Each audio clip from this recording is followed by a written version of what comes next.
स्वागत है आप सभी का एक बार फिर से गुरुजी यूपी बोर्ड चैनल में। आज कक्षा 12 भौतिक विज्ञान के कुछ महत्वपूर्ण अंकीय प्रश्न को देखेंगे। आइए देखते हैं कि पहला प्रश्न है, वायु में एक दूसरे से 30 सेंटीमीटर दूरी पर रखे दो छोटे आवेशित गोलों पर क्रमशः 2×10⁻⁷ कूलाम तथा 3×10⁻⁷ कूलाम आवेश हैं। उनके बीच कितना बल है? तो इसमें हमें बल का मान ज्ञात करना है। तो पहली बात, इसमें दो आवेश दिया गया है। पहला आवेश 2×10⁻⁷ कूलाम का, जहाँ पर कूलाम लगा रहे किसी अंक के पीछे, वो जो है क्यू का मान होता है, आवेश का मान होता है। तो Q1 का मान 2×10⁻⁷ हो जाएगा और Q2 का मान 3×10⁻⁷ हो जाएगा। और दोनों आवेशों के बीच की दूरी 30 सेंटीमीटर दी गई है। तो उनके बीच कितना बल है? आइए देखते हैं कि इसका हल क्या होगा। सबसे पहले दिया गया 30 सेंटीमीटर की दूरी दी गई है।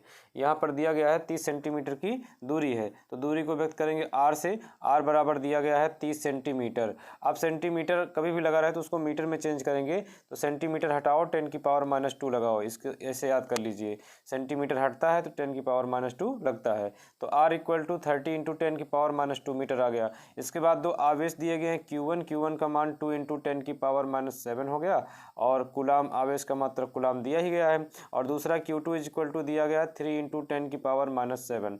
ये देने के बाद कहा कि आरोपित बल F का मान ज्ञात कीजिए। तो F = ? तो कूलाम के नियम का यहाँ पर सूत्र लगा देंगे। कूलाम के नियम से जो सूत्र होता है वो होता है F = 1/4πε0, और उसके बाद Q1 Q2/r²। ये फार्मूला इसमें लगेगा। तो F = 1/4π इतने का मान, 1/4πε0 का मान 9 × 10⁻9 होता है। और Q1 का मान 2 × 10⁻⁷ हो गया। इसके बाद मल्टीप्लाई, कोई अंक गुणांक नहीं है, कुछ नहीं लिखा है तो गुणा लगा देंगे।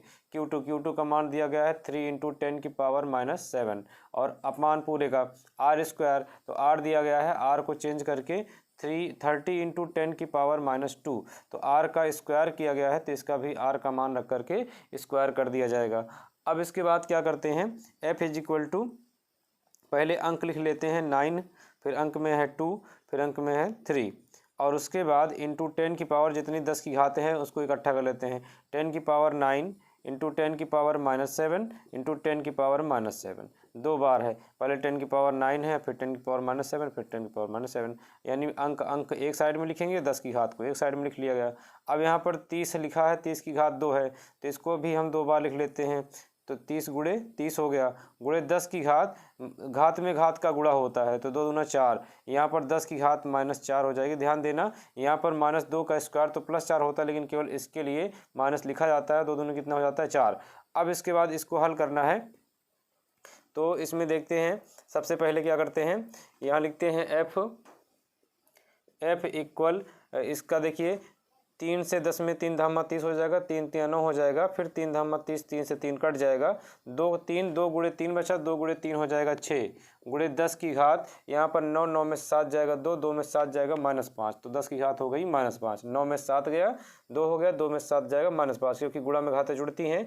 आधार एक जैसा रहता है, तो आधार को एक बार लिख करके यहाँ पर सबको घटा दिया जाएगा, जैसे कि जोड़ा जाता है लेकिन माइनस लगने के कारण घटेगा। 9 में 7 गया 2, 2 में 7 गया -5।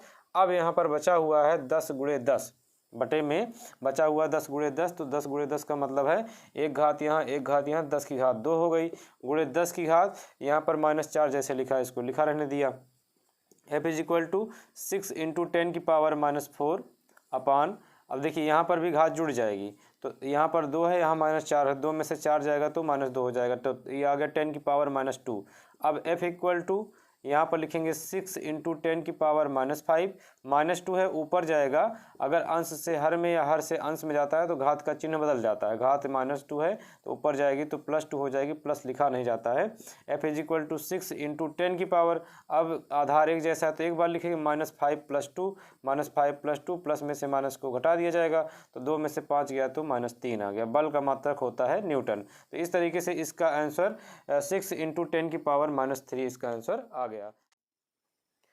अगला क्वेश्चन देखते हैं। क्वेश्चन है कि वैद्युत क्षेत्र सदिश vector E is equal to 2i cap plus 4j cap plus 7k cap में पृष्ठ vector A equal 10j cap रखने पर पृष्ठ में से गुजरने वाले वैद्युत फ्लक्स की गणना कीजिए। तो सबसे पहले इसमें दो सदिश दिया गया है, वैद्युत क्षेत्र का सदिश दिया गया है वेक्टर E बराबर 2i cap 4j cap plus 7k cap में वेक्टर E का मान दिया गया है। तो vector E is equal to 2i cap plus 4j cap और उसके बाद प्लस 7k कैप दिया गया है और वेक्टर A बराबर दिया गया है, वेक्टर A बराबर दिया गया है 10j कैप।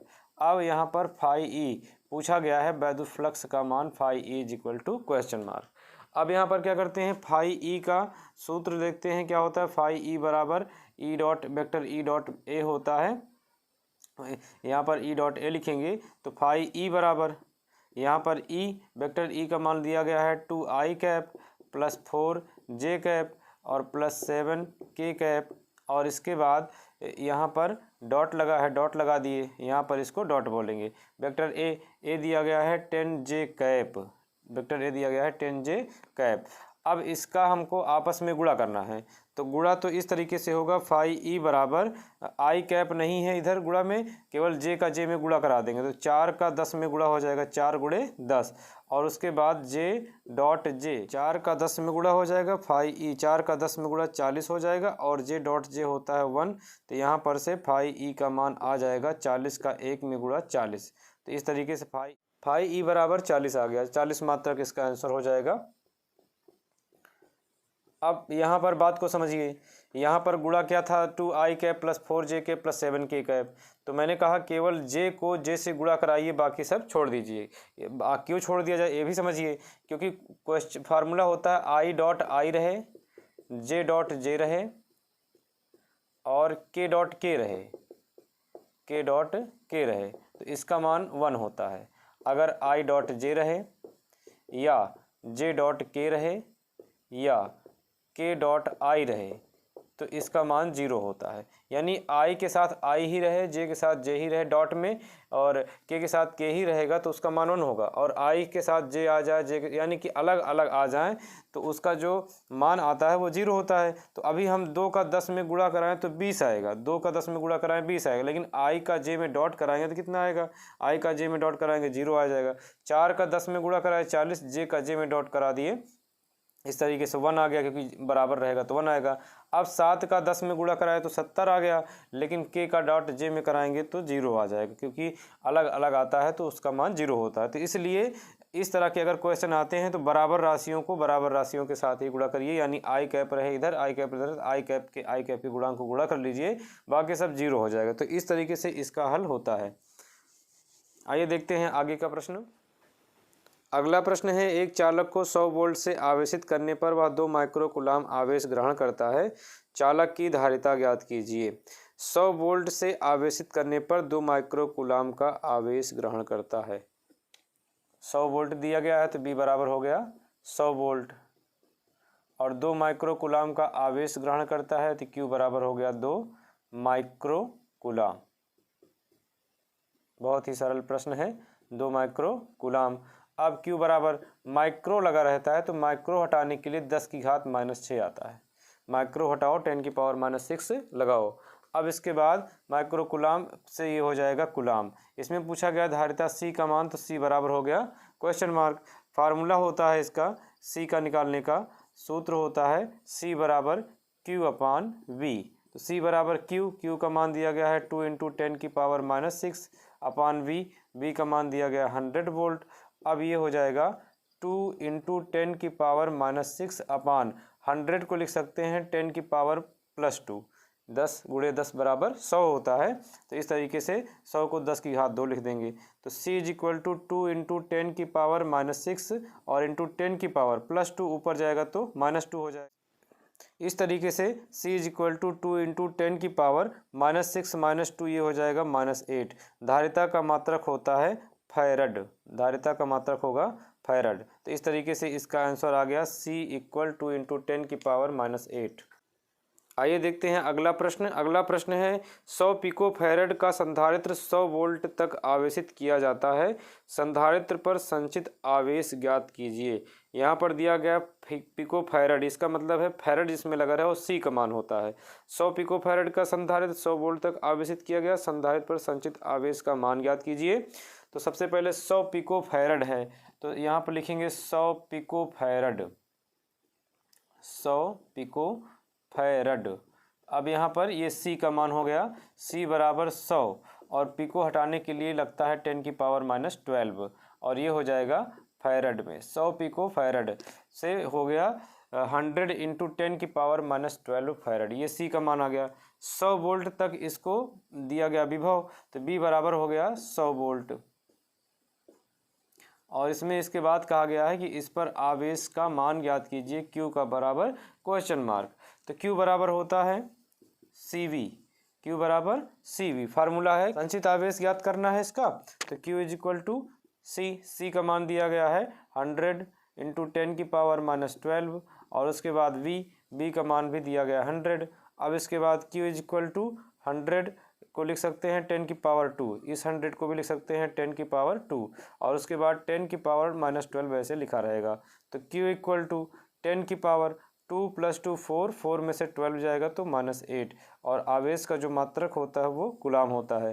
तो Q बराबर आ गया 10⁻8 या इसको लिख सकते हैं Q = 1 × 10⁻8 कूलाम। इस तरीके से भी लिख सकते हैं क्योंकि 1 से मल्टीप्लाई करने पर कोई प्रभाव नहीं पड़ेगा, उतना ही आना है। तो इस तरीके से इसका आंसर आ गया 1 × 10⁻8। आइए देखते हैं आगे का प्रश्न। अगला प्रश्न है दिए गए चित्र में A व B के मध्य तुल्य धारिता ज्ञात कीजिए। तो इस तरह का चित्र दिया रहेगा, ये अलग क्वेश्चन है और ये अलग क्वेश्चन है। तो इसमें कहा गया है कि A व B के बीच A व B के मध्य तुल्य धारिता ज्ञात कीजिए। तो यहाँ पर A, यहाँ पर B और यहाँ पर C, A B C। तो A B के मध्य तुल्य धारिता ज्ञात करनी है। तो अगर त्रिभुज का आकार रहे तो जिसके मध्य तुल्य धारिता ज्ञात करने के लिए आए उसको रोक लेते हैं। बाकी क्योंकि त्रिभुज 3 भुजा से घिरी हुई आकृति है, तो त्रिभुज की कंडीशन हम बता रहे हैं कि अगर त्रिभुज जैसा कोई चित्र रहे उसमें धारिता को जोड़ना रहे तो जिसका पूछा जाए मान, जिस त्रिभुज का मान पूछा जाए उसको रोक लेना है। बाकी जो 2 भुजा का हमको धारिता का मान मिलेगा उसको हमको श्रेणी क्रम में जोड़ना है। त्रिभुज में क्या होता है, जैसे पूछ रहे हैं ए बी, तो ए और बी को रोक लीजिए, अब बचा कौन, ये और ये। तो इन दोनों को श्रेणी क्रम में जोड़ लो, जो भी मान है इसके साथ समांतर क्रम में जोड़ दिया जाता है। यही त्रिभुज का नियम होता है, यानी त्रिभुज की आकृति मिले तो यही नियम होता है। तो यहाँ पर ए व बी के मध्य तुल्य धारिता इसके लिए भी और यहाँ पर भी ए व बी के मध्य तुल्य धारिता ज्ञात करनी है। तो अभी पहले इसका देखते हैं, त्रिभुज की आकृति रहे तो क्या होता है। तो ए और बी के लिए पूछा जा रहा है तो इसको रोक लिया जाएगा और इन दोनों को हम श्रेणी क्रम में जोड़ लेंगे। जैसा कि हम जानते हैं कि श्रेणी क्रम में अगर 2 धारिता को जोड़ना हो तो formula 1/c = 1/c 1 + 1/c 2 + 1/c 3 plus ... ऐसे होता है। लेकिन अगर केवल 2 धारिताओं को ही श्रेणी क्रम में जोड़ना हो, केवल 2 धारिताओं को ही श्रेणी क्रम में जोड़ना हो तो दोनों धारिता का योग, दोनों धारिता का गुणा बटे दोनों धारिताओं का योग। यानी कहने का मतलब है कि अगर इनको दोनों को जोड़ना है तो यहाँ लिखेंगे C1 = इन दोनों का गुणा 6 × 3 और इन दोनों का जोड़ 6 + 3। तो C1 बराबर 6 का 3 में गुणा 18, 6 3 9, 9 दूना 18। तो इन दोनों का जो हल आ गया वो C1 बराबर आ गया 2 फैरड। माइक्रो लगा है तो 2 माइक्रो फैरड। अब इसके बाद इसमें क्या करना है, इसका मान और इसका मान समांतर क्रम में जुड़ जाएगा। जो मान पूछा जाएगा इन दोनों का जो भी हल है, जैसे कि 2 माइक्रो फैरड, तो यहाँ लिखेंगे 2 माइक्रो फैरड कामा ये वाला भी 2 माइक्रो फैरड। ये जुड़ा है समांतर क्रम में, समांतर क्रम में जुड़े हैं, समांतर क्रम में जुड़े हैं। तो अगर समांतर क्रम में जुड़े हैं और धारिता तो जोड़नी नहीं है, तो समांतर क्रम का सूत्र होता है C बराबर C1 + C2 + C3। जैसे प्रतिरोध में जोड़ते थे उसका उल्टा है, उसमें समांतर क्रम में 1/R बराबर 1/R1 ऐसे था, इसमें उल्टा है। तो ये C बराबर C1 + C2 ये समांतर क्रम की धारिता जोड़ती है। तो 2 + 2 बराबर हो गया 4 माइक्रो फैरड। तो इस चित्र का जो धारिता ज्ञात करना था उसका आंसर 4 माइक्रो फैरड आ गया। इसके बाद इसका दूसरा पार्ट देखते हैं। दूसरे चित्र में कहा गया है, ये दूसरा चित्र है और इस दूसरे चित्र में कहा गया है कि ए व बी के मध्य तुल्य धारिता ज्ञात कीजिए। तो मेरी बात को ध्यान से समझिए, इस तरह का अगर कोई चित्र आ जाए तो इसमें क्या करना है कि 3 को 4 को 5 को 3 को 4 को 5 को हम जो है समांतर क्रम में जोड़ लेंगे। तो समांतर क्रम में जोड़ने का जो सूत्र है वो C बराबर यहाँ पर लिखेंगे 3 4 5, तो 3 + 4 + 5, तो C बराबर 4 3 7 5 12। तो इस तरीके से इसका जो आंसर आ गया वो 12 माइक्रोफैरड आ गया। तो इस अगला क्वेश्चन है, एक तार का प्रतिरोध 500 ओम है तो इसकी वैद्युत चालकता क्या होगी। एक तार का प्रतिरोध दिया गया है, प्रतिरोध R बराबर दिया गया है 500 ओम, R बराबर 500 ओम दिया गया है। इसकी पूछी गई है वैद्युत चालकता, पूछी गई है वैद्युत चालकता, जिसको हम G से व्यक्त करते हैं, G बराबर क्वेश्चन मार्क। तो सूत्र होता है G = 1/R। तो यानी कि प्रतिरोध के व्युत्क्रम को वैद्युत चालकता कहते हैं। तो G बराबर 1/R, R का मान है 500। अब इसमें क्या करते हैं, हल करते हैं। 500 को 1 से भाग करना है तो यहाँ पर क्या करते हैं कि 2 से गुणा कर देते हैं, 2 से गुणा 2 से भाग। ऐसा करने पर क्या होता है कि ये हो जाएगा 2 × 2 2 और बटे 500 का 2 में गुणा कराएंगे 1000 हो जाएगा। तो ये हो जाएगा 2/1000 को लिख सकते हैं 10 की घात 3, जितना जीरो उतनी घात। तो G बराबर आ गया 2 × 10 की घात +3, ऊपर जाएगा तो -3। और प्रतिरोध का मात्रक ओम होता है तो ओम इन्वर्स हो जाएगा, क्योंकि पावर ऊपर चली जाएगी तो किस में हो जाएगी, माइनस में, या इसको प्रति ओम इसका मात्रक होता है। तो इस तरीके से G का मान 2 × 10⁻³ आंसर आ गया। अगला क्वेश्चन है, दिए गए परिपथ में धारा I का मान ज्ञात कीजिए। तो इसमें इस तरह का चित्र दिया रहता है और इसमें I का मान पूछा जाता है। तो आइए देखते हैं धारा I का मान क्या होगा। तो सबसे पहले यहाँ पर देखिए, इसमें इस तरह का चित्र मिलेगा तो ये किरचॉफ का संधि नियम लगेगा, जिसको हम संधि नियम बोलते हैं। किसी भी संधि पर मिलने वाली धाराओं का बीजगणितीय योग 0 होता है।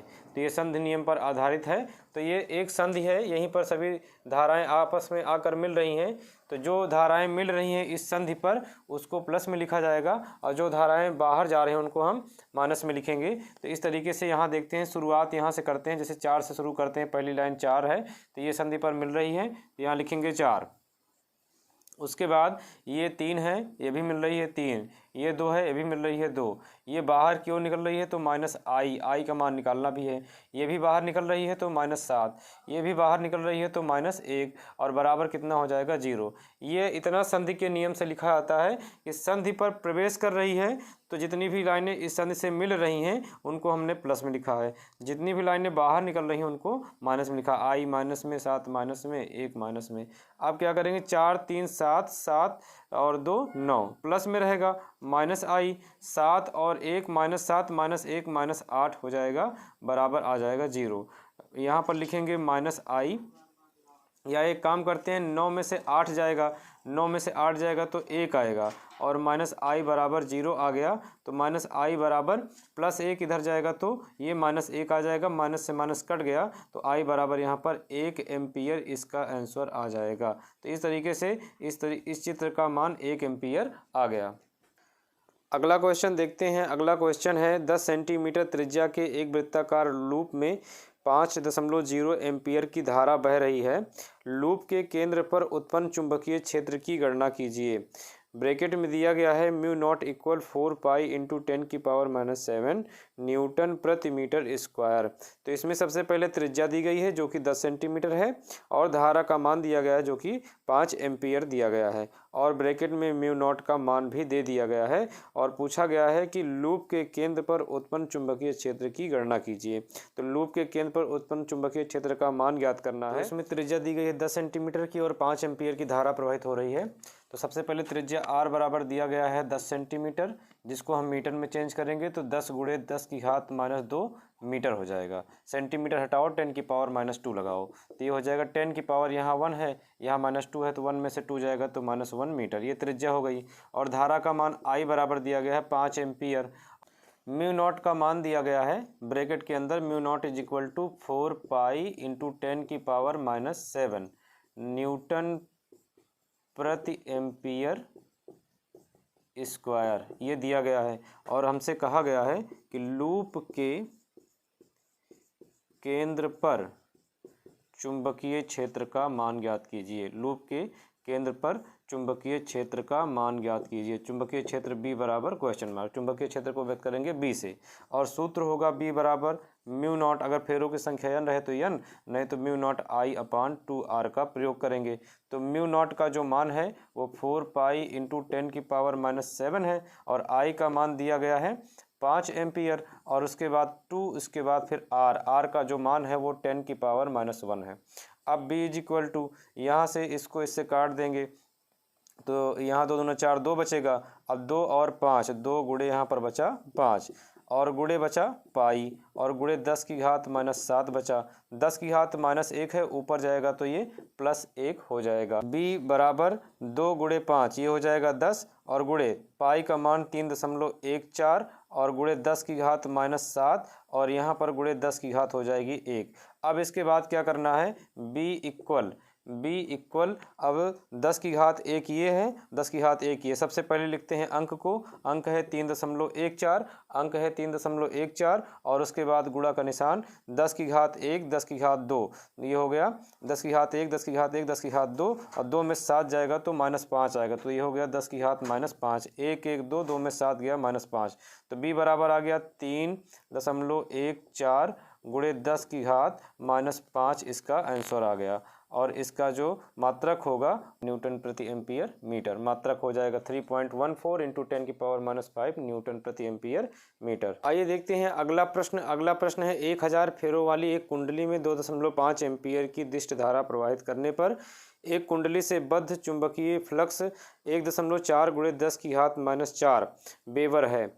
अब इसके बाद कुंडली का प्रेरकत्व ज्ञात करना है। तो अब इसमें फेरों की संख्या दी गई है 1000, तो n बराबर 1000 हो जाएगा, और इसमें धारा का मान I बराबर दिया गया 2.5 एम्पियर, और इसके बाद इसमें चुंबकीय फ्लक्स का मान 1.4 × 10⁻⁻4 दिया गया है, जो कि वेबर में दिया गया है। तो वेबर अगर दिया रहे तो इसका मतलब चुंबकीय फ्लक्स फाई का मान दिया गया है। आइए देखते हैं इसका हल क्या होगा। सबसे पहले यहाँ पर दिया गया फेरों की संख्या, जो कि n बराबर दिया गया है 1000, n बराबर 1000 फेरों की संख्या इसमें दी गई है। अब इसके बाद इसमें ये कहा गया है 1000 फेरों वाली एक कुंडली में 2.5 एम्पियर की धारा प्रवाहित होती है। तो यहाँ पर धारा I का मान दिया गया 2.5 एम्पियर। इसके बाद इसमें चुंबकीय फ्लक्स फाई का मान दिया गया है 1.4 × 10⁻⁻4 वेबर, 1.4 × 10⁻⁻4 वेबर दिया गया है। और इसके बाद इसमें पूछा गया है प्रेरकत्व का मान, पूछा गया है प्रेरकत्व का मान, जिसको L से व्यक्त करते हैं, L बराबर क्वेश्चन मार्क। तो यहाँ पर फार्मूला लगाएंगे, L बराबर N∅/I, फाई होता है या फाई B भी होता है। तो L बराबर n का मान दिया गया है 1000, और गुणे फाई का मान दिया गया 1.4 × 10⁻⁻4, और बटे I का मान दिया गया 2.5। ध्यान से समझिए बात को। यहाँ पर 1000 को लिख सकते हैं 10⁻3, 1000 को लिख सकते हैं 10⁻3, और उसके बाद गुणे 1.4 यहाँ पर है और 2.5 यहाँ पर है। अगर अंश में और हर में बराबर अंक पर दशमलव होता है तो दशमलव से दशमलव को हटा लिया जाता है, या दूसरे सरल भाषा में कह सकते हैं 10 से गुणा 10 से भाग हुआ है, तो दशमलव अगर बराबर अंक पर हो तो दशमलव हटा लिया जाता है। तो ये बन जाएगा 1.4 से 14 बन जाएगा, गुणे 10⁻⁻4 हो गया, और बटे में आ गया 25, क्योंकि यहाँ पर इसको काट दिया गया है। अब L बराबर 1 घात इसमें अगर कम कर लें, क्यों कम कर लें, इसलिए कम कर लें क्योंकि अभी 25 को 14 से अगर भाग किया जाएगा तो ये अंश छोटा है, अंश को बड़ा करने के लिए हम यहाँ पर 1 घात कम कर देते हैं। तो 1 घात कम करने का मतलब 10 निकल जाएगा, 10 से गुणा कराएंगे तो ये 140 हो जाएगा, 10 से गुणा कराने पर ये 140 हो जाएगा, और 1 घात निकल जाने पर ये 10⁻2 बचेगी यहाँ पर, क्योंकि 10⁻3 है तो 10⁻1 निकल गई, तो इसमें गुणा कर दिए 140 हो गया, और ये 10⁻2 बच गया। गुणे 10⁻4 लिखा जाएगा और बटे हो जाएगा 25। अब इसको काट भी सकते हैं, 5 का 5 में गुणा 25 हो जाएगा, 5 दूना 10, 5 अठे 40, 5 अठे 40 हो जाएगा। अब इसके बाद यहाँ पर L का जो मान आया वो आ गया 28 गुणे 10 की घात, यहाँ पर 2 यहाँ पर 4, 2 में 4 गया -2 आ गया, और बटे में आ जाएगा 25। अब यहाँ पर L बराबर 28 को 5 से भाग करेंगे, 28 को 5 से भाग करेंगे तो 5 भागे 28, 5 पचम 25 लिखा जाएगा और 3 बचेगा, दशमलव लगा करके 0 बढ़ा दिया जाएगा, 5 छंग 30 हो जाएगा। तो इस तरीके से इसका जो भाग आएगा वो 5.6 होगा और गुणे 10 की घात -2 हो जाएगा और प्रेरकत्व का मात्रक हेनरी होता है। तो इस तरीके से L बराबर 5.6 गुणे 10 की घात -2 हेनरी इसका आंसर आ जाएगा। आइए देखते हैं अगला प्रश्न। अगला प्रश्न जो कि बहुत ही इम्पोर्टेंट है। एक प्रत्यावर्ती धारा समीकरण I = 3√2 sin 100 πt + π/4 है। प्रत्यावर्ती धारा का वर्ग, माध्य, मूल मान तथा आवृत्ति ज्ञात कीजिए। ये जो क्वेश्चन है इसमें दो चीज़ें ज्ञात करनी है, प्रत्यावर्ती धारा का वर्ग, माध्य, मूल मान तथा आवृत्ति ज्ञात करनी है। तो सबसे पहले एक समीकरण दिया है तो इसका जो हल होगा I = 3√2 sin 100 πt + π/4, ये एक समीकरण दिया गया है जो कि धारा का समीकरण है। अब इसकी तुलना कराएंगे जिससे हमको कुछ मान प्राप्त हो जाएंगे। की तुलना I = I0 sin ωt + phi से करने पर इसकी तुलना धारा के समीकरण से हो गई। ध्यान समझिए, जब तुलना कराते हैं तो इसमें से कुछ मान निकलता है। जैसे ध्यान से देखिए, साइन से पहले क्या है, I0 है, साइन से पहले कितना है, 3√2 है। इसे धारा का आयाम या धारा का उच्चतम मान भी कहा जाता है, क्योंकि धारा है तो इसका मात्रक क्या होगा, एम्पियर। धारा का मात्रक होता है एम्पियर। इस तरीके से तुलना करने पर I0 का मान आ गया। अब देखिए, साइन के बाद लिखा है ωt, तो t से पहले ओमेगा है, t से पहले ओमेगा है, यहाँ पर t से पहले 100 पाई है। t से पहले क्या है, t से पहले ओमेगा है और t से पहले इसमें 100 पाई है, तो इसलिए ओमेगा बराबर हो गया 100 पाई। इसके बाद यहाँ पर प्लस के बाद फाई लिखा है और यहाँ पर प्लस के बाद π/4 है, तो फाई का मान अगर निकालने के लिए आ जाए, कलांतर ज्ञात कीजिए, तो इसमें कोण ज्ञात कीजिए, तो फाई का मान यहाँ पर आ जाएगा π/4। अब इसके बाद यहाँ पर सबसे पहले कहा गया धारा का वर्ग, माध्य, मूल ज्ञात कीजिए। तो यहाँ लिखेंगे धारा का वर्ग, माध्य, मूल, जिसको बोलते हैं IRMS, यही ज्ञात करना है, क्वेश्चन मार्क। अब इसके फार्मूले को देखते हैं। फार्मूला होता है IRMS बराबर I0/√2। I0 का जो मान है वो 3√2 है और अपान √2 ऐसे लिख दिया जाएगा, तो √2 से √2 कैंसिल आउट हो गया, यहाँ पर आ गया 3। तो इस तरीके से IRMS का मान आ गया 3, क्योंकि ये भी एक धारा है तो धारा का मात्रक एम्पियर होगा। तो इस तरीके से धारा का वर्ग, माध्य, मूल का आंसर आ गया। अब इसके बाद इसमें और कुछ भी पूछा गया है कि इसकी आवृत्ति ज्ञात करो। तो आवृत्ति को व्यक्त करते हैं F से, आवृत्ति जो होती है उसको व्यक्त करते हैं F से। तो F बराबर क्वेश्चन मार्क और फार्मूला होता है ओमेगा = 2πf या F = ω/2π हो जाएगा, यानी F बराबर ω/2π हो जाएगा। अब इसके आगे क्या करते हैं कि यहाँ पर F = ओमेगा का जो मान है वो 100 पाई है, ओमेगा का मान 100 पाई दिया गया है और अपान, इसके बाद 2 पाई इसके अपान में हो जाएगा, ये पाई से ये पाई कट जाएगा, 2 पंचे 10 और यहाँ पर आ गया 0। तो F = यहाँ पर आ गया 50। आवृत्ति का मात्रक होता है Hz, यानी कि हर्ट्ज। तो इस तरीके से इसका द्वारा पूछा गया जो धारा का वर्ग, माध्य, मूल मान था वो 3 एम्पियर आ गया और आवृत्ति जो है वो 50 हर्ट्ज की आ गई। ये परीक्षा की दृष्टि से अति महत्वपूर्ण प्रश्न है। इसी के आधार पर कोई क्वेश्चन आएगा, वो धारा के लिए हो सकता है या वोल्टता के लिए हो सकता है। अगर धारा के लिए है तो I बराबर I0 sin ωt + phi का प्रयोग करेंगे। अगर वोल्टता के लिए होता तो V बराबर V0 sin ωt + phi का प्रयोग करते। आइए देखते हैं अगला प्रश्न। अगला प्रश्न है, एक प्रत्यावर्ती वोल्टता का समीकरण V = 100√2 sin 100 πt वोल्टता का वर्ग, माध्य, मूल मान, आवृत्ति तथा आवर्तकाल ज्ञात कीजिए। ये यहाँ पर प्रत्यावर्ती वोल्टता का समीकरण दिया गया है और इस समीकरण से कुछ तुलना करके कुछ मान निकलेगा। उसके बाद यहाँ पर वर्ग, माध्य, मूल मान, आवृत्ति तथा आवर्तकाल ज्ञात करना है। तो यहाँ पर एक समीकरण लिखते हैं। इसके हल के लिए B = 100√2 2 साइन 100 पाई और उसके बाद टी। इसकी तुलना कराते हैं कि तुलना v equal v0 sine omega T. अगर कोई कोण दिया गया होता अंश में या पाई रेडियन में तो प्लस पाई करते, नहीं तो नहीं करेंगे। b बराबर v0 साइन ओमेगा टी से करने पर तो इसकी तुलना कर देते हैं। देखिए साइन से पहले v0 दिया गया है, साइन से पहले 100√2 दिया गया है। क्योंकि v वोल्टता होती है तो इसका मान वोल्ट हो जाएगा। अब इसके बाद साइन के बाद ओमेगा टी है, साइन के बाद जो भी ओमेगा टी है, टी से पहले क्या लिखा है ओमेगा और टी से पहले लिखा है 100 पाई। तो इस तरीके से तुलना करके इस वाले समीकरण से हमको v0 का मान और ओमेगा का मान मिल गया, v0 और ओमेगा का मान मिल गया। अब इसमें से पूछा गया है कि वोल्टता का वर्ग माध्य मूल मान क्या होगा। यहाँ पर लिखेंगे, क्वेश्चन ने पूछा है वोल्टता का वर्ग माध्य मूल मान, वर्ग माध्य मूल मान, जिसको वोल्टता को भी कहेंगे। वर्ग माध्य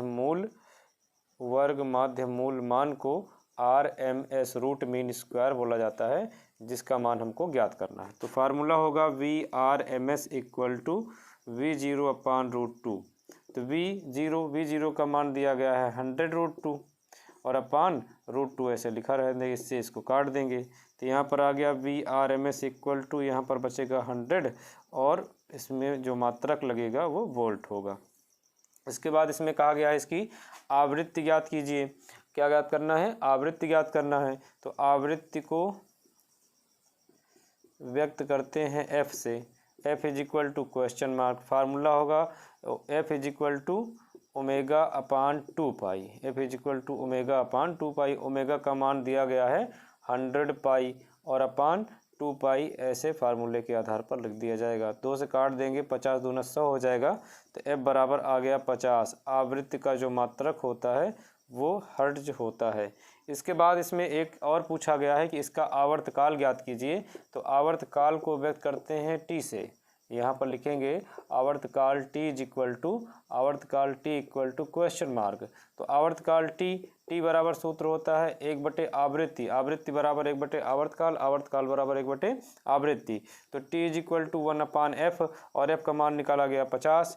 तो यहाँ पर क्या करते हैं, इसको हल करने का आसान तरीका ये है कि 2 से गुणा 2 से भाग कर लीजिए, या 50 भागे 1 भी कर दीजिए तब भी आ जाएगा। तो 2 का 1 में गुणा 2, 50 का 2 में गुणा 100। ऐसा करने पर क्या होता है, 100 है तो ऊपर वाले अंश में अगर 100 भागे 2 करेंगे, 100 से भाग करने पर तो क्या होता है, 2 अंक पर दशमलव लग जाता है। तो पहला अंक 2 है, दूसरा अंक कुछ नहीं है तो 0, तो 2 अंक पर लगा दशमलव। तो इसका जो आवर्तकाल का आंसर आ गया, ये आ गया T बराबर 0.02 सेकेंड। T बराबर 0.02 सेकेंड, या 50 भागे 1 करके देखेंगे तो वही आएगा। तो इस तरह से आसान रहता है। अगर 100 आ गया, 1000 आ गया, यानी जितना जीरो रहेगा उसको सबको हटा करके हम उतने अंक पर दशमलव लगा देते हैं। तो 2 जीरो है तो इसका मतलब है 1 अंक, और दूसरा अंक नहीं था तो 0, उसके आगे दशमलव लगा दिए। दशमलव के आगे कोई संख्या नहीं होती तो 0 लिखा जाता है। तो इस तरीके से भाग करने में थोड़ा आसान होता है, इसलिए इसमें 2 से गुणा और 2 से भाग करा के 100, 1000 या ऐसा कुछ है तो उसको बनाने का प्रयास किया जाता है। आइए देखते हैं आगे का प्रश्न। अगला प्रश्न है, 2 तरंगों के आयाम 4:3 के अनुपात में हैं। यदि दोनों तरंगों के व्यतिकरण करें तो महत्तम तथा न्यूनतम तीव्रताओं का अनुपात क्या होगा। महत्तम तीव्रता और न्यूनतम तीव्रता का अनुपात ज्ञात करना है, जबकि दोनों तरंगों के आयाम 4:3 के अनुपात में दिए गए हैं। तो सबसे पहले यहाँ पर आयामों का अनुपात दिया गया है। तो आयामों का अनुपात 4:3 के रूप में है। तो लिखते हैं कि माना आयामों का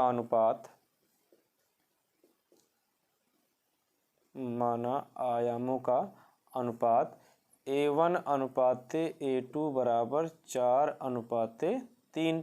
तो इस तरीके से A1 का मान 4 हो जाएगा और A2 का मान 3 हो जाएगा। तो इसमें महत्तम तीव्रता और न्यूनतम तीव्रता, महत्तम तीव्रता तथा न्यूनतम या निम्नतम तीव्रता का अनुपात ज्ञात करना है। तो इसको बोलते हैं I max अनुपाते आई मिनिमम, आई मिन हो जाएगा। तो इसको अगर हम ज्ञात करें तो इसका फार्मूला होता है आई मैक्स अपान आई मिन equal to A1 plus A2 का whole square upon A1 minus A2 का होल स्क्वायर। यह सूत्र होता है अगर हमको मैक्सिमम मिनिमम ज्ञात करना हो। तो A1 का जो मान है वो 4 है, A2 का मान 3 है, इसका स्क्वायर कर दिया जाएगा, और A1 का मान 4 माइनस A2 का मान 3, इसका भी स्क्वायर कर दिया जाएगा। 4 प्लस 3 का स्क्वायर हो जाएगा 7, 4 प्लस 3 7 का स्क्वायर हो गया, 4 में से 3 जाएगा 1 का स्क्वायर हो जाएगा। इस तरीके से I max upon I minimum equal, यहाँ पर 7 का स्क्वायर 49 हो जाएगा और 1 का स्क्वायर 1 हो जाएगा। तो अगर इसका हम रेशियो यानी अनुपात की बात करें, I max ratio I minimum equal 49 ratio 1 आ जाएगा। तो इस तरीके से इसका जो अनुपात आया 49:1 इसका आंसर आया। अगला क्वेश्चन लिया गया है द्रव्य तथा विकिरण की द्वैत प्रकृति से किसी धातु का कार्यफलन 2.2 इलेक्ट्रॉन वोल्ट है। किसी धातु का कार्यफलन 2.2 इलेक्ट्रॉन वोल्ट है। इसकी देहली तरंग दैर्ध्य की गणना कीजिए। तो इसमें धातु का कार्यफलन दिया गया है, कार्यफलन W equal to 2.2 electron volt. एक इलेक्ट्रॉन वोल्ट बराबर, ये पेपर में भी आ सकता है बहुविकल्पी में, कि एक इलेक्ट्रॉन वोल्ट कितने जूल के बराबर होता है। तो 1 इलेक्ट्रॉन वोल्ट इक्वल 1.6 इंटू 10 की पावर माइनस 19 जूल। ये होता है बहुविकल्पीय प्रश्न में आ सकता है, इलेक्ट्रॉन वोल्ट में जूल व्यक्त करिए। या 1 जूल में कितने इलेक्ट्रॉन वोल्ट होते हैं, तो इसको हम बटे में कर देंगे, 1/1.6 गुणे 10 की घात माइनस 19। तो ये कार्यफलन को अगर हम व्यक्त करें जूल में तो ये हो जाएगा 2.2 इंटू 10 की इंटू 1.6 इंटू 10 की पावर माइनस 19 जूल हो जाएगा। हमसे पूछा गया है देहली तरंग दैर्ध्य, पूछा गया है देहली तरंग दैर्ध्य, देहली तरंग दैर्ध्य का मान पूछा गया है, देहली तरंग दैर्ध्य का मान पूछा गया है। तो लैम्डा नॉट या lambda 0 equal to question mark. यहाँ पर सूत्र जो लगेगा lambda 0 is equal to lambda 0 यहाँ पर होगा, सूत्र लगेगा lambda 0 is equal to HC upon W। अगर यहाँ पर फाई लिखते तो फाई कर देते।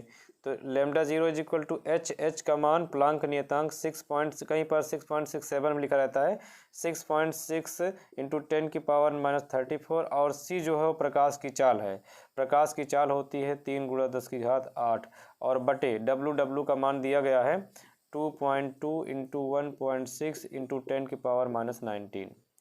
तो इस तरीके से W का ये पूरा मान यहाँ रखा गया, H का मान हमेशा के लिए इतना ही होता है। क्या करते हैं कि पहले अंक अलग कर लेते हैं, जैसे कि 6.6 गुणे यहाँ पर 3 कर दिए, और गुणे 10 की घात माइनस 34, और गुणे 10 की घात 8, और बटे में इसको 2.2 गुणे 1.6, 2.2 गुणे 1.6 और गुणे 10 की घात माइनस 19। 10 की घात माइनस 19 को अगर ऊपर भेज दिया जाएगा तो ये 10 की घात प्लस 19 हो जाएगा। घात को ऊपर वैसे ही भेजना है तो ये ऊपर चला जाएगा 10 की घात प्लस 19। अब देखिए 6.6 में और 2.2 में बराबर अंक पर दशमलव है, तो अगर बराबर अंश बाहर में बराबर अंक पर दशमलव है, दशमलव हटा लिया जाता है केवल इसके लिए, केवल ये भाग हटेगा। तो ये बन जाएगा 66, ये बन जाएगा 6.6 से 66, और गुणे 3 और गुणे 10 की घात, अब यहाँ से माइनस 34 है, और देखिए ये माइनस में है, माइनस 34 लिख लिया। अगर आधार एक जैसा हो तो आधार को एक बार लिख करके सभी घातों को जोड़ लिया जाता है। तो घात क्या क्या है, घात है माइनस 34, घात है प्लस 8, घात है प्लस 19। अब इसको सबको जोड़ेंगे तो माइनस 34 यहाँ लिखेंगे, 19 1 20 और 20 7 27, यहाँ पर प्लस 27 कर दिया जाएगा। तो 27 में से 34 को घटा दिया जाएगा। कुल मिलाकर के इतनी संख्या का जो जोड़ घटाना आएगा वो यहाँ पर है minus.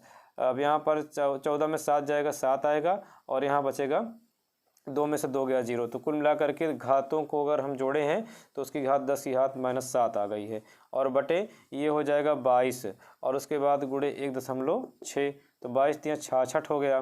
Lambda 0 is equal to 3 का 3 में गुणा कर दिए 9 आ गया, गुणे 10 की घात माइनस 7 आ गया। अब यहाँ पर बचा 1.6। अब क्या करेंगे, इसमें 10 से गुणा और 10 से भाग कर देंगे। क्योंकि दशमलव यहाँ नीचे तो है, ऊपर नहीं है। तो lambda is equal to 0 is equal to 9 का 10 में गुणा हो जाएगा 90 और गुणे 10 की घात -7 और बटे 1.6 से 10 में गुणा कराएंगे तो ये 16 बन जाएगा।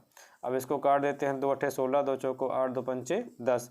अब यहाँ पर हो जाएगा 45 गुणे 10 की घात -7 और बटे हो जाएगा 8। अब 8 को क्या करेंगे, 45 से भाग कर देंगे, 8 भागे 45 तो 8 3 24, 8 चौक 32, 8 पंचे 40। तो यहाँ पर हो जाएगा 40, यहाँ बचेगा 5, दशमलव लगा दिए तो ये हो गया 50। 8 पंचे 40, 8 छंग 48, तो यहाँ पर 48 हो गया। और उसके बाद यहाँ पर 2 बचेगा। अब यहाँ पर ये दशमलव लगाया तो 20 हो गया, 8 दूना 16 हो जाएगा, तो यहाँ पर 4 बचेगा। अब इसको 40, 8 पंचे 40।